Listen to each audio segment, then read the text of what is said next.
Welcome to day 4 devotional of our 21-day fast. I'm Bishop Harry Jackson. I am so excited about how God is moving in our land. And I want to invite you to come and join me in this approach. Let us know by email whether you are enjoying these devotionals. I'm praying about whether I should do one every day of the month, a brief devotional that will allow us to speak to the very hearts of our partners and friends to the extent they want a daily word. Now, today I want to emphasize 3 aspects of the book of Joshua. Remember, there are the chronicles of the wars. There were, in the middle, the assignment of land, and then at the end, there's a farewell and the warning. Each 3 things matter, and the preparation part of victory is what I want to get to. Turn with me to Joshua chapter 5, and I want you to think about this with me. And it says this in Joshua chapter 5 at verse number 2.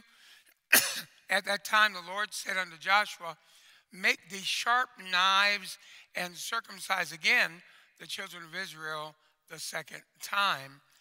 And the idea was that everyone who died in the wilderness, who because of their unbelief, the whole nation wandered, that all that 40-year period, the young men that were born in the wilderness and had come into manhood had not been circumcised. They were currently on the move. Circumcision was the cutting away of the foreskin of the male sexual organs, genitalia, so that it represented a covenant with God.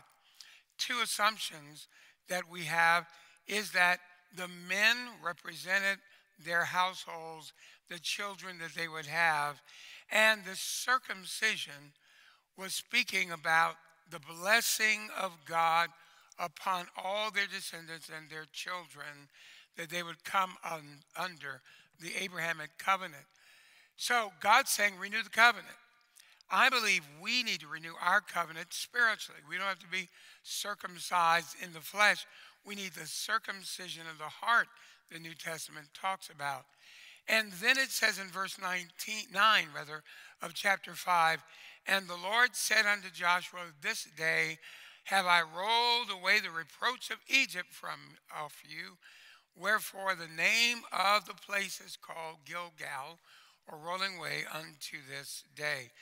I think this is really important for us, that when we are in covenant with God, we need to push away the shame of the past, the shame of pre-covenant days, and we come before the Lord expecting blessing upon us, our children, our children's children, because of our relationship with God. We have forgiveness from sin, forgiveness of the penalty of sin, and we have a destiny God has called us to. Today, I want you to think about the things that you keep remembering, things that condemn you about your past. Make a little list of them and say before God in prayer, Lord, today, I believe that you roll away the shame of my past and the shame of my former sin, and you lead me into a place where I have confidence that I can come boldly before the throne of grace and obtain mercy. Today, I'm believing that God is healing people in their hearts. He's breaking depression. He's breaking mental confusion and harassment. And he's releasing us into a realm of supernatural grace because of his great hand being upon us. God bless you, and we'll see you again tomorrow.